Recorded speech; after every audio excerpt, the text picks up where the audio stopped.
Africa needs our strength. The recent speech given by the President of Ghana made it clear that African development is the primary responsibility of Africans at home and abroad. This statement alone should inspire Africans in the diaspora to begin to think about our potential contribution to Africa's rise. Those of us who understand must recognize the opportunity for individual and collective progress that Africa's development represents. Africa needs its citizens in the diaspora, and we need Africa. Let's listen to Ghana's president as he attempts to unite the minds of African people around the world. It always seems very important to assert that we are Ghanaians, Ivorians, Kenyans, Nigerians, Swazis, Senegalese, Rwandans, South Africans, and Zambians. Then we find ourselves outside the continent, and then we discovered that to the outside world, there are no Ghanaians, there are no Senegalese, and there are no Tanzanians. There are only Africans, and we are all simply Africans. The lesson for me is clear. Our destinies are intricately linked with each other, and we're talking not only about those of us on the continent, but about the Africans in the diaspora as well. You can be an honors graduate from any of the top universities of this country. You can be a second or third generation American, and you can be in a well-paid job. If there's an outbreak of Ebola someplace on the African continent, you are an African. Anyone, everybody in a position of leadership in Africa today, thus has his or her work cut out. The urgent responsibility we face is to make our countries and our continent attractive for our peoples, to see them as places of opportunities. It means we must provide education, quality education and skills training. It means our young people must acquire the skills that run modern economies. The impact of a successful Africa on the image and standing of Africans in the diaspora applies with equal force to the image and standing of her sons and daughters who go by the name African Americans, and indeed to all her kith and kin in the Americas and the Caribbean. There's a lot of room for your perspectives and energies back in Africa. History tells us of the positive impact of diaspora communities on the growth and development of countries through increased trade activities, rising investments, and the transfer of skills and knowledge. Take the case of China, for example. With an emigre population of some 60 million, the Chinese diaspora is said to be the 25th largest country in the world, who, according to the Nikkei Asian Review, own assets worth 2.5 trillion United States dollars. When foreign companies in the late 1970s reduced their investments in China, it was the Chinese diaspora that shored up the economy.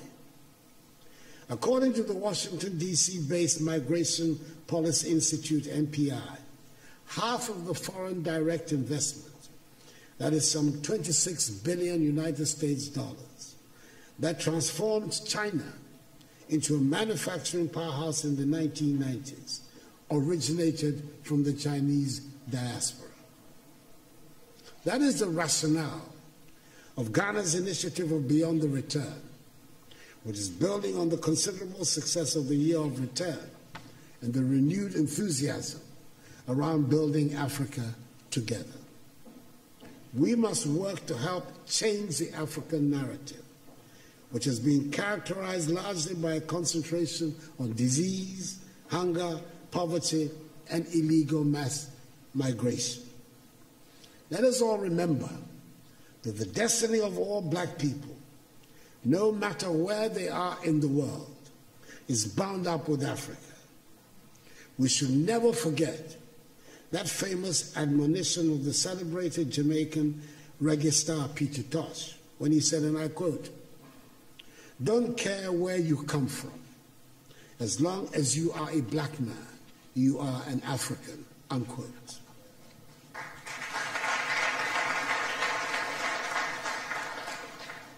We must help make Africa the place for investment, progress, and prosperity, and not from where our youth flee in the hope of accessing the mirage of a better life in Europe, Asia, or the Americas.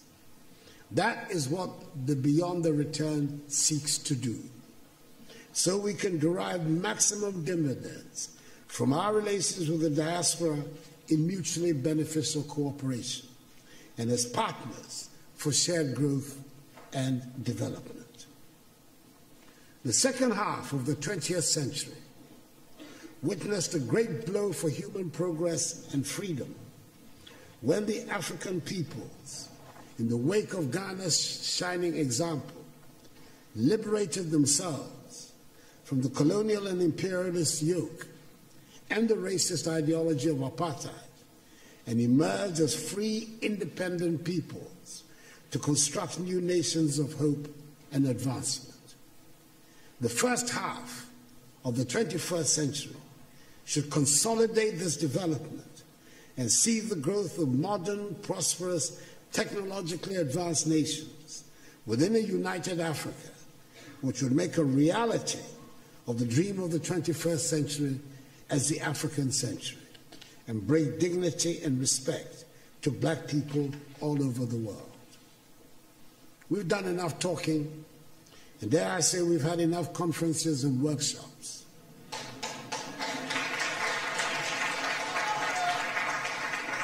We know what we need to do. It is time just to do it. We've run out of excuses for the state of our continent. We have the manpower. We should have the political will. It is time to make Africa work. We have good reason to be proud of who we are and the beautiful continent that is ours with its vibrant cultures. The geographic space covered by Africa makes it the second largest of the 7 continents. It has 30% of the world's remaining minerals of value. It has some of the most breathtaking scenes on our planet. It has plants and animals that are wonders of the world and critical for the survival of the globe. I hear a lot about the need to change our narrative and tell our own good story. Ladies and gentlemen, as the saying goes, nothing succeeds like success. If we work at it, if we stop being beggars and spend Africa's monies inside the continent, Africa would not need to ask for respect from anyone. We would get the respect we deserve.